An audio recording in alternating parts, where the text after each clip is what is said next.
Hey everybody, this is an introductory video. My name is Harsh and my birth was not planned. वाह क्या starting कर रहा हूँ मैं वीडियो की। So, my name is Harsh and my birth was not planned. क्योंकि planning के बाद भी ऐसा रिजल्ट आ रहा है तो देखो मम्मी पापा बहुत अच्छे हैं। कुछ भी मांगता हूँ हमेशा मिल जाता है। आ बिग नो। मजाक से हटके मम्मी पापा ने दिया सब कुछ है बड़े भैया को। सो 10th में मेरे 94% थे, 12th में 84% और जेई में 12th से ज़्यादा थे। ज़्यादा डिसअपॉइंटिंग। इंजीनियरिंग कॉलेज में एडमिशन लिया था मैंने।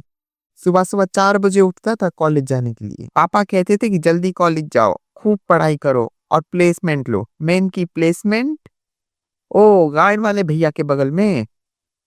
पर एक सेकेंड, वो कब से डिग्री चेक करने लग गए? अच्छा अपने ही कॉलेज से हैं। ओ टॉपर थे। तो ऐसा करती मैंने इंजीनियरिंग छोड़ दी। हाँ सीधा लात मारी थी मैंने अपने करियर को। डीयू ज्वाइन किया मैंने। And one thing I can say for sure is DU is worth it अगर आपको अपनी लाइफ पूरी बर्बाद करनी है तो। हमें हर सेमेस्टर में 7 सब्जेक्ट्स पढ़ाए जाते हैं जिसमें से 3 मेन होते हैं और 4 ऑप्शनल। ऑप्शनल सब्जेक्ट्स में से एक सब्जेक्ट है स्किल एनहांसमेंट का, मतलब स्किल्स वगैरह डेवलप कराई जाती हैं। तो सोचो वहां क्या करवाया जाता होगा ऐसा। Creative writing. डीयू को खुद ही हमसे उम्मीद नहीं है। खैर ये सब तो पढ़ाई की बातें बाद में भी होती रहेंगी। ऐसा करते करते एक दिन एग्जाम आ गया।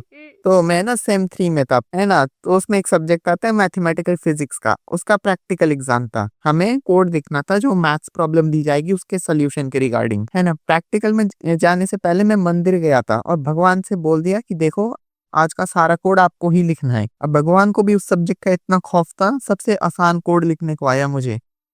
फिर क्या था, लिख दिया। फिर उसके बाद ना वाइवा होना था। पता नहीं दिमाग में क्या लगी पकचोदी चल रही थी कि एक्सटर्नल को देखकर ना मैं स्माइल कर गया। एक्सटर्नल को इतना गुस्सा आ गया भाई, उसने मेरी ले ली एकदम। वाइवा तो बहुत खराब हुआ। एग्जाम्पल के लिए उसने मुझसे 11th तक का टॉपिक पूछ लिया। साला मैं वो भी नहीं बता पाया। फिर जो आंसर शीट थी उसमें एक्सटर्नल ने अपने वाइवा के मार्क्स चढ़ा दिए और वो शीट मैंने सर को जाकर दे दी अपनी। सर ने रोल नंबर देखा, फिर वाइवा के मार्क्स भी देखे और फिर उन्हें हुआ कि किस बच्चे की शीट है, किस बच्चे को फेल होने से बचाना है। तो उन्होंने पूछा बेटा ये किसकी शीट है?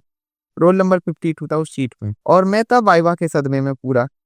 मैंने भी बोल दिया होगी किसी महानुभाव की। अटेंडेंस लिस्ट चेक हुई उस दिन तो पूरी नाक कटाई मैंने, एक्सटर्नल के साथ भी एक्सटर्नल के बाद भी। ऐसी जिंदगी है मेरी, बिना कर्म करे ही कांड हो जाते हैं। पहले बहुत बोलता था कि मैं जो होगा देखा जाएगा, देखा नहीं जा रहा है। चश्मा लग चुका है 4 नंबर का। कैसी चल रही है जिंदगी? एकदम मस्त, ऐसा मुझे भी बोलना है लेकिन लाइफ मौका ही नहीं देती। 18 मार्च 2020 को मेरे 10th के बोर्ड एग्जाम्स खत्म हुए थे। सोचा था खूब मौज मस्ती करूंगा, घूमने जाऊंगा। 20 मार्च को मोदी जी ने ही लॉकडाउन लगा दिया। बीयू में लेट एडमिशन लिया था मैंने। सेमेस्टर 1 में चलो एग्जाम से 1 महीने पहले एडमिशन ले लिया था। सेमेस्टर 2 आ गया, फिर मैंने सोचा था कि रेगुलर कॉलेज जाऊंगा अब, तो टीचर्स ही स्ट्राइक पर बैठ गए। मेरे मजे सीधा ऊपर वाले ही लेता है। दोस्तों के साथ जब भी कुछ भी बुरा होता है हमेशा उनके साथ खड़ा रहता हूँ। उन्होंने ही मुझे पनौती डिक्लेयर कर दिया। मम्मी अलग ही लेवल पर रोस्ट कर रही होती है। एक बार मैंने बोला कि मम्मी आपके अलावा कोई और लड़की मुझसे बात ही नहीं करती।